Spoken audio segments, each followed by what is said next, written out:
Des caribous dans le Pipmwaagan. Celle de protéger le territoire et la faune fragile qui y habite, comme le caribou. En 2021, Québec ordonne à des commissaires d'aller à la rencontre de la population et des communautés autochtones à travers les différentes régions. La tournée a duré 2 mois. Le 19 août 2022, la Commission publie son rapport en recommandant au gouvernement du Québec de procéder le plus rapidement possible à l'élaboration et à la mise en œuvre d'une stratégie de protection et de rétablissement du caribou. Suite au dépôt du rapport, le Québec annonce le dévoilement d'une stratégie de protection de l'habitat des caribous forestiers et montagnards pour la fin de juin 2023. Mais les feux de forêt de l'année dernière retardent le dévoilement du plan à la mi-janvier 2024. Puis, à la fin du mois de février 2024. 35% de l'habitat du caribou.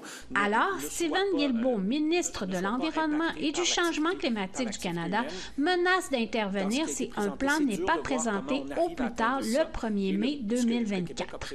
C'est le 30 avril, un jour avant la date limite, que le Québec annonce finalement son premier investissement pour la protection des caribous, ainsi que des consultations virtuelles auprès des populations régionales et des communautés autochtones pendant 90 jours. On ne peut pas avoir une seule vision d'ensemble et avoir un plan qui s'appliquerait mur à mur parce que les réalités des régions sont très, très différentes.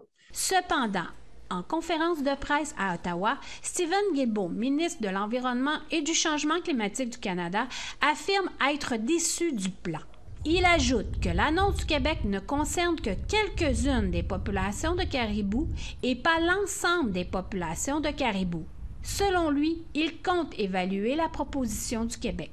Sinon, moi, j'ai une obligation législative, donc en fonction de la loi fédérale, si une province ne protège pas l'habitat d'une espèce en péril, je dois aller au cabinet et demander un décret d'urgence. Par ailleurs, le ministre Benoît Charette rappelle l'entente entre le Québec et la communauté de Pessamit au mois de février, dans laquelle une clause concerne une aire protégée dans le Pipmwaagan pour la protection du caribou forestier. Ce n'est pas parce que ce n'était pas mentionné hier pour les 2 régions ciblées que ce projet-là tombe à l'eau. Au contraire, ce sont des travaux qui se poursuivent.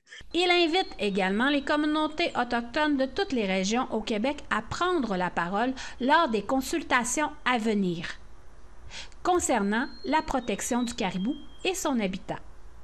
Shushan Bacon, Nouvelle nationale d'Apéten, Wendake.